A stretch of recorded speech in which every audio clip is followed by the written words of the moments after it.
Hi, everybody. Welcome to the next installment of Orot Teshuvah, the Lights of Return. We're in Perek Vav, chapter 6 and subsection 6. We've been talking about how does Teshuvah work on a deeper level. How could it be that something that happened in the past is changed? What you did, you did. So that's only based upon a superficial view of reality. But deeper view of reality understands that everything is interconnected. Both things are interconnected, both in the present, that is, that all people are interconnected, all things are interconnected, but even time is interconnected. The notion of linear time in the sense that there's past, present, future, and each of those things are distinct islands disconnected with each other. That's the way you normally think of it. The past is the past. The future is the future. And the only thing that really is right now. That's superficial. That's not the way things really are. Ask Einstein. Actually, I have no idea what I just said since I know nothing about Einstein, but it sounds good, doesn't it? So the notion that time is not what we think it is, I guess there's some truth to that. According to Einstein, we got a physicist over here. We can ask him, but not now. So in any case, but from a Kabbalistic point of view, all time is connected. There are fibers which connect past, present, and future. Of course, the way to look at this perhaps is from Hashem's perspective. Maybe that's the best way to understand this. From Hashem's perspective, there's no such thing as past, present, and future. That's why people have this so-called philosophical problem they lose sleep over. I really have no idea why they lose sleep over it when they say, well, how could it be that Hashem knows what we will do tomorrow and we still have free will? I'm not going to sleep for 3 days because of that philosophical question. You ever understand the question? Right? That question is like, you're kidding. You're going to lose sleep over that? Hashem transcends time. The fact that Hashem knows what we're going to do tomorrow doesn't mean that I don't have free will to choose tomorrow what I'm going to do tomorrow. It's because Hashem was already there, sort of, right? Tomorrow to Hashem is today, and yesterday is today. All time is all the same to Hashem. Hashem is everywhere. He's above time. So the fact that Hashem is above time, this is a really important point, is not because Hashem is special. No, I don't mean the fact that Hashem is not special. I have to watch myself so carefully around Moria. She's my theological, right, correctness checker. Boy, that must not be easy. It's what keeps you on the straight and narrow. Can you imagine what it'd be like without her? Don't even think about it. Oh my God. So in any case, that's why you guys got to move to Batayim, because I got to make sure somebody keeps me on the straight and narrow. This is all a joke. So in any case, the fact that Hashem is above time and therefore past, present, future are the same is not because Hashem has some unique perspective, which of course, obviously he does. It's because that's the real reality. That's what's special about Hashem, because Hashem is the ultimate real reality. The real reality is that past, present, future are all the same. But the thing is that even though we are obviously not capable of experiencing it in our own conscious perspective, the fact that all time is the same, but we can actually operate within that system where all time is the same, right? We don't sense it. We don't appreciate it cognitively. It's hard for us to appreciate that past, present, and future are the same. But just like you can use a computer, you don't know how it works. Or at least I don't know how it works. But you can work it. The same thing. That I don't know how to work time. I don't know how, I can't understand it cognitively, but I can work it. How does one work it? What buttons do you push? That's called tshuva. Tshuva is the ability to be able to push the right buttons in a way that transcends time. Even though I can't really fully understand how it could be that what I do right now somehow fixed totally what was done in the past. You don't need to understand how. You just need to push the right buttons. That's the power of tshuva. Now, this idea of the transcending of time and the ability of time to blend past, present, and future it works in multiple directions. See, tshuva is not just that I can fix that was done in the past. The fact that past, present, future, all the same, also means that the past affects me right now until I fix it. Okay? So now we're right in the middle of the text where it says, V'hu hadim lehefech. And the opposite is the same true. Kol pu'ula shemikora mushchat, kishem shemakora tamei hu mecholala, kachi megala et chel ata betochiyut haruach ha'oseota. So he says the following: any action that we did whose source is in corruption, right? If we did an action, God forbid, a week ago or 7 years ago, that it was an action that the source came from impurity, it's not over with. So you might say, hey, I got past the past. Good riddance. No.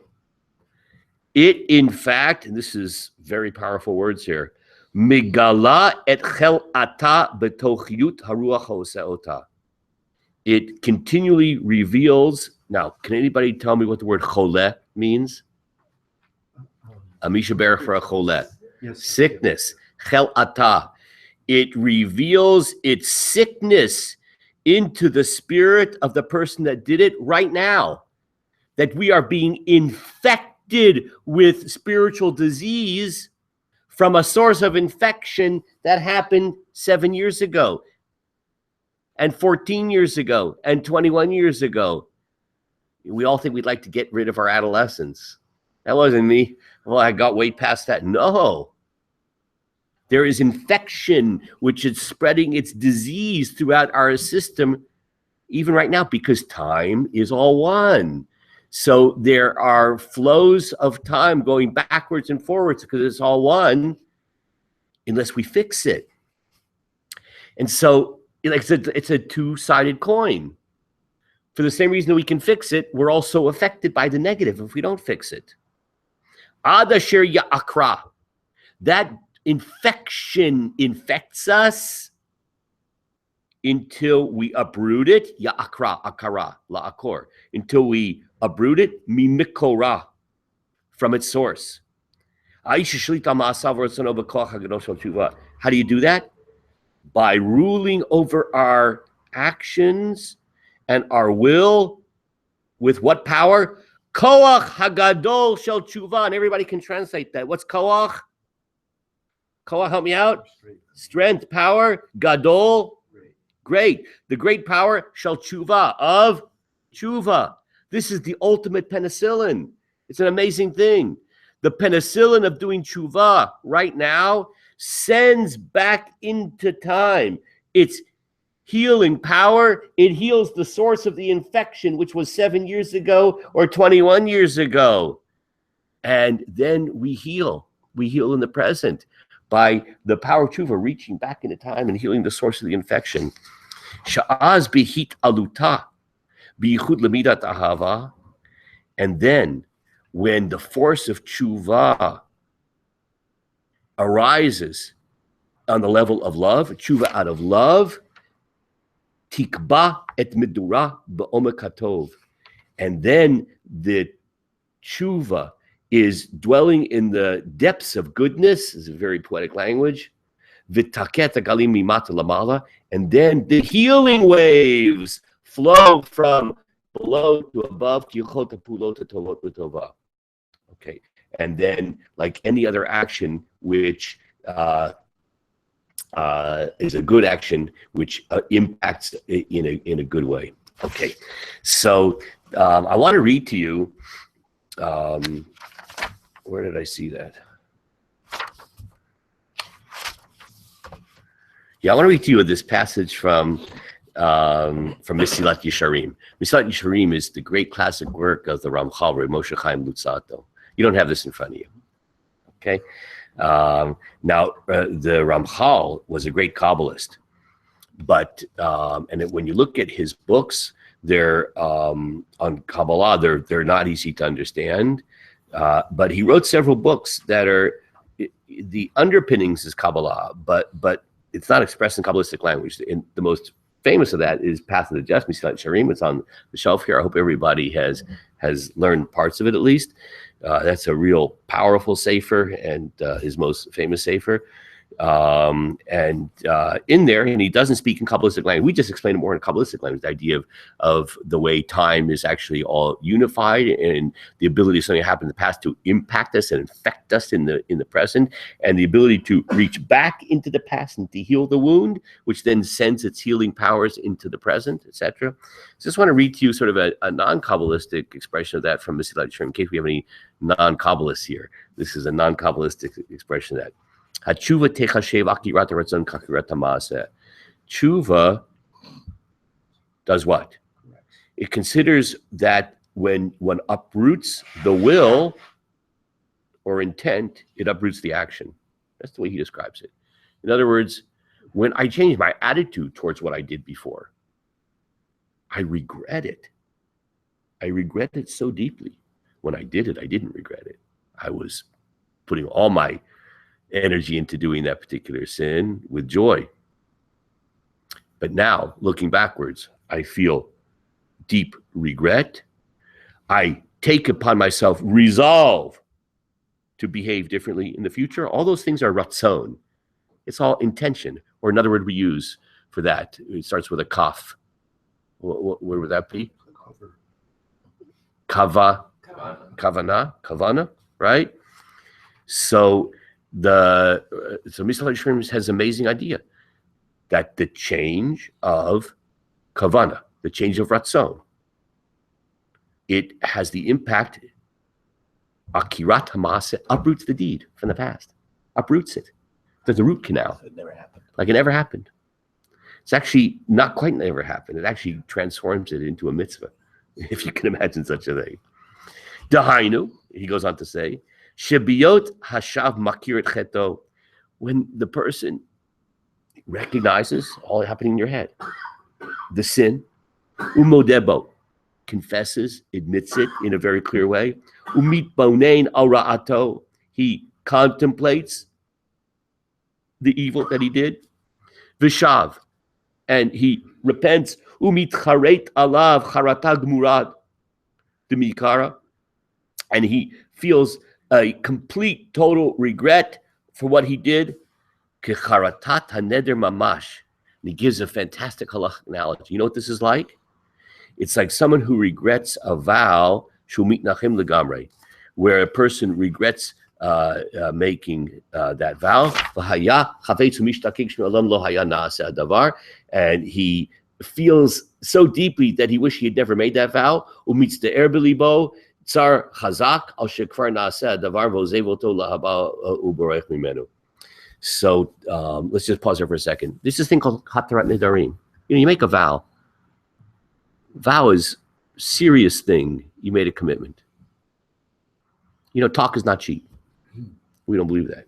Made a promise. Made a commitment. So there's something called hatarat nedarim. You go before a beit din. Go before a court of three. And you say, we do this right, yeah, before Rosh Hashanah, and we say, I regret. If I would have known then what I know now, I would have never have made that vow. That's called charata, regret. So what it does is that it uproots the vow. It's like you never said it. It uproots it, nullifies it, like I never did it. Okay, so the impact of that is tshuva is just like that. Through the ratzon, through the kavanah of the present, it can uproot and transform that which was in the past. Let me give you another example of this, how something can happen which has complete legal force, but depending upon what happens in the present can just give you non-mystical examples. It's for the non-mystics. So there's something called a mekach ta'ut, a sale which happens based upon a faulty premise, or a conditional sale. There's such a thing. You can make a contract for something based upon a condition that it takes effect immediately, or when the contract is designated. But if the stipulation which was made 6 months later isn't fulfilled, it uproots the original sale. How could that be? How could it be that the kinyan, the acquisition, happened immediately, but then because of something that happened 6 months later, it uproots that was in the past? It's a legal mechanism. But on a spiritual level, that's what's going on now. Okay? So when it comes to vows, he's going back to the example of vows, that the uprooting of something in one's inner life uproots the vow of what was done in the past. So the same thing is with tshuva. Look at that power we have. It's amazing. I actually did something terrible in the past. I did something factual. But by changing what's in my mind and heart, not a deed. I'm changing something that's internal. Doesn't cost you much. How much does it cost to change what's in the mind and the heart? By doing that, it goes back in time and uproots the deed like it never was in the past. Even makes it a positive thing.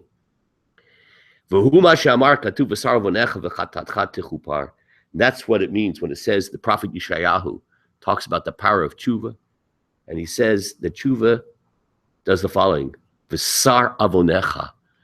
One's sin is removed. V'chatatcha techupar. And one's sin is atoned for.